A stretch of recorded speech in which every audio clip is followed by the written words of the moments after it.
Now another topic is IDE, that is integrated development environment. Again I repeat, another topic is IDE, that is integrated development environment.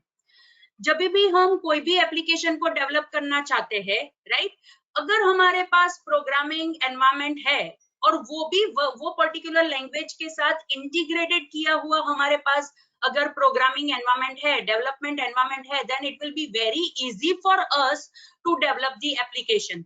Because for example अगर हम Visual Studio की बात करें, which is specifically develop for .NET framework, so Visual Studio के अंदर .NET framework बहुत ही अच्छी तरह से सपोर्ट करता है. .NET फ्रेमवर्क की जो लाइब्रेरी है वो भी हमें बहुत ही इजी मैनर में एक्सेसिबल है.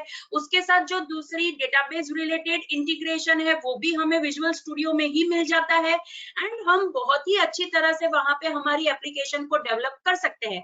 बिकॉज वहां पे GUI बिल्डर है, मतलब ग्राफिकल यूजर इंटरफेस, जहां पे हमें टूल बॉक्स मिलता है, सोल्यूशन एक्सप्लोरर मिलता है, प्रॉपर्टी विंडो मिलती है, सर्वर एक्सप्लोरर मिलती है, देन एरर लिस्ट विंडो मिलती है, आउटपुट विंडो मिलती है, बहुत सारी डिफरेंट टाइप्स ऑफ विंडोज हमें मिलती है जो हमें हेल्पफुल रहेगी. नेक्स्ट इज कोड एडिटर हमें मिलता है कि जिसके अंदर हम लॉजिक लिखते हैं.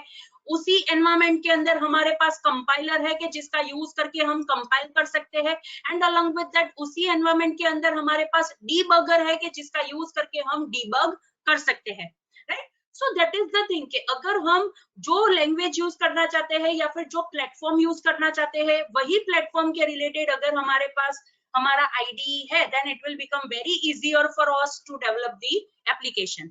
Likewise, Dreamweaver नेम का भी एक IDE है कि जिसके अंदर हम दूसरी लैंग्वेजेस के रिलेटेड, वेब एप्लीकेशन रिलेटेड हम एप्लीकेशन डेवलप कर सकते हैं. फॉर एग्जांपल PHP, फिर डेल्फी नेम का भी है, JBuilder नेम का भी है, फ्रंट पेज भी है, राइट, कि जिसके अंदर हम HTML का यूज करके हम वेबसाइट क्रिएट कर सकते हैं.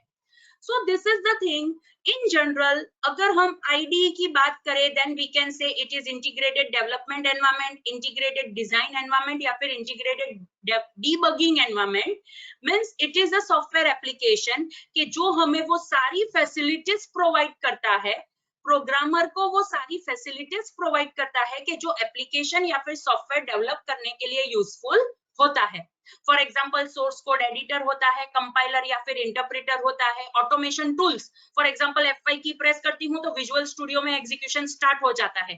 डीबगर होता है, वहां पे हमारे पास वो एक्सेप्शन रेज होती है तो वो हमें बताता है कि एक्सेप्शन क्या है, right. So this is the benefit of the IDE कि अगर हम IDE यूज करेंगे तो हमें क्या बेनिफिट रहेगा. Along with that, GUI application will give us very simplified वे में वो हमें एप्लीकेशन डेवलप करने के लिए हमें हेल्प करेगा. फॉर एग्जाम्पल सेम अगर मैं विजुअल स्टूडियो की बात करूं तो वहां पे object inspector, object browser, class window, right, class diagram related दूसरी विंडो, वो सारी चीजें उसके अंदर बाय डिफॉल्ट अवेलेबल मुझे मिलती है जिसका यूज मैं मेरी एप्लीकेशन डेवलपमेंट के अंदर कर सकती हूँ, right. So students, this is the significance of IDE, that is integrated development environment, कि जिसके अंदर बहुत सारी readymade entities, readymade windows, readymade editor we can say, right, readymade environment we can say कि जो हमें हमारी एप्लीकेशंस को डेवलप करने में बहुत ही हेल्पफुल रहेगा, right. So this is all about the topic that is IDE, and I think along with that it is all about this lecture, right. So अगर आपको कोई डाउट है तो आप मुझे पूछ सकते हो.